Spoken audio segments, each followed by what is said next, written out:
You're ready to make the calzone, make sure that you've watched the plaited bread video right up until the point where you're proving the dough. While your bread is in the bag proving, you're going to chop everything nice and fine, starting with the garlic. I like quite a lot of garlic in mine. Top and tail the woody bits off. Use the flat of your knife to crush the paper off the garlic. It makes it a little bit easier to peel it. Chop it all very fine. You could use a garlic crusher, but they're just very frustrating to clean, and I would just rather chop it all up. And this will render down soft in the boiling stage anyway. Everything that's going to go into your calzone needs to be cut quite finely, because otherwise it will puncture the casing, which needs to be quite thin, otherwise it's just all bread and no filling. So to get the proportions right and to stop any of the vegetables poking through, get everything cut nice and finely. Here you can see I'm using the bridge and claw so that I don't cut myself. And even when you've done it using these techniques, sometimes the odd one needs to be cut nice and small as well. I haven't put any onions in this, but it's a obvious thing to add to this if you want to. I've used red peppers and carrots and mushrooms and green peppers because they just happen to be in the fridge. Cut everything nice and small, and then with the red pepper you're cutting from the shoulder down. Get rid of any of these white bits, they give me bellyache. They might not do anything to you, but still get rid of them, they're not very pleasant. And then top and tail any green beans, stack them together so that you can cut them all fine and evenly. And then the mushrooms, they're very watery. So they've got they're a spongy texture, they've got a lot of water in them. So to enable them to get rid of their water and drive it off and intensify the flavour, cut them into small pieces. That adds more surface area. The herb I've chosen is oregano. It's literally the flavour of pizza. And a lot of this grows nice and easily. Chop it nice and finely.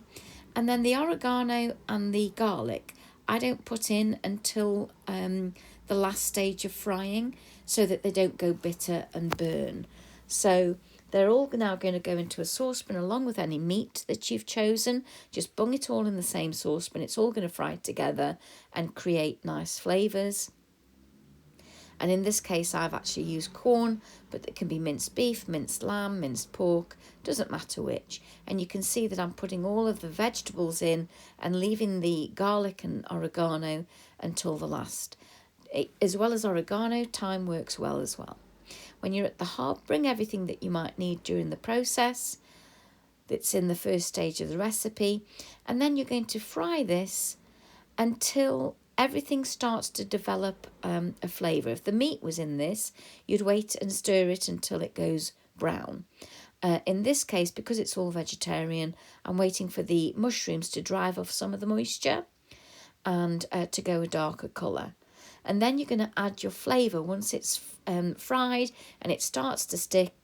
Add whatever flavourings you've chosen. Here I've got some red pesto. You can add now the garlic and the oregano and fry that up for a short amount of time. And then when that starts to stick, you're going to add your water and your stock cube. And the water is about 100 ml for this particular single portion, but you can keep adding water and driving it off. We want to now also add the tomato puree. And the tomato puree will add a richness to this. And for this particular portion, it's about 1/4 of a tube. And the tomato puree, when you open the tube, it has a little pokey tool on it. Here you can see that I've added a little bit more water because of the quantity of the vegetables. So I just need to drive that off now and add some tomato puree. So the tomato puree has a metal seal on it, and you don't need to get a knife or anything, just use the pokey end of the lid, poke it in there. You can see this one's already been opened. And when you're using this, always squeeze like a toothpaste tube from the other end. If you squeeze where the lid is, you'll just lock it all in. And this is about 1/4 of a tube that we want. Don't squeeze from here. And then once you've squeezed that in, you're going to drive the water off and evaporate it so that this mixture goes not wet, but stickier and less water. This is about the maximum amount of water you want. So we really want to evaporate that off and intensify the flavours. And by this point, the carrots will be nice and soft. And then it's time to get your bread ready and cool your sauce down while you're doing the bread dough. So this is the bread dough that's been proving. You're going to turn the bag inside out, get rid of the bag so that it doesn't become a slipping hazard. And then you're going to simply press it out and keep flipping it and pressing it, flipping it and press it. And you want to press it so that it becomes a circle. You can roll this, but then you'd have to wash the rolling pin. And honestly, I don't like doing that. And all you need to do is use the perception of your hands to determine how thick it's getting. Your hands are great depth perceptors. You don't really need any jiggery pokery tools. When you've got it into a circle, put half of it onto the tray. This is because of the size of my tray. Any holes, just pinch them together and then just make it nice and neater. Turn it into a circle. Half of it might be off the tray, that's okay, as long as the half that you're going to put the filling in is going to be on the tray. And then leave a gap where you're going to glaze it. So make sure that when you put your filling in, that it's not going to the edge. You need space to flip the top over and seal the edge shut. So you can see here I'm putting quite a generous amount of filling.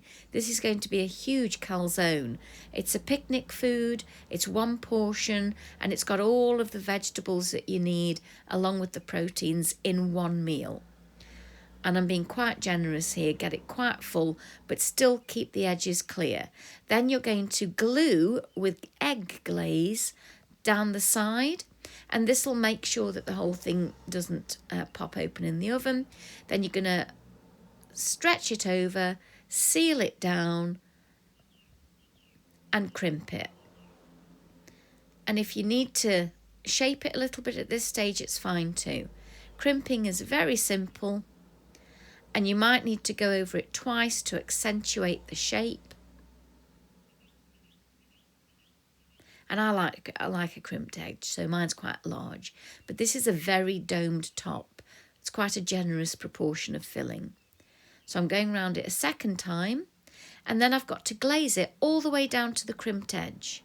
And you can see I've used half and half flour here, half stone ground and half white. And wiggle your finger and get a little hole in the top. That's an exhaust hole to get rid of some of the steam in the filling and stop it bursting. And then glaze it with egg or milk. Egg will give it a nice shine, or you can use soya milk and that also gives it a nice shine because there's a lot of protein in that. But milk will give it a golden brown but no shine. This does both. And make sure you generously get quite a lot on all the way down to the crimp. You could let this soak in and then put another layer on if you want to. And then this goes in a 180-degree oven until it's dark golden brown. And when it is dark golden brown, you can see I've actually cut this one already. Bring it out and let it cool for a little bit. And then you can cut this into 2 portions, very generous portions.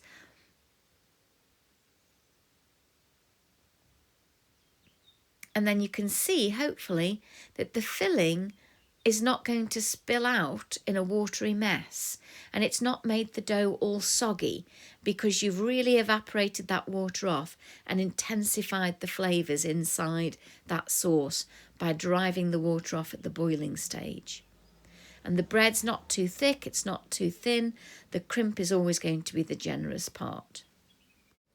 You can also freeze this before baking it so that it becomes a convenient food that you put straight in the oven from frozen.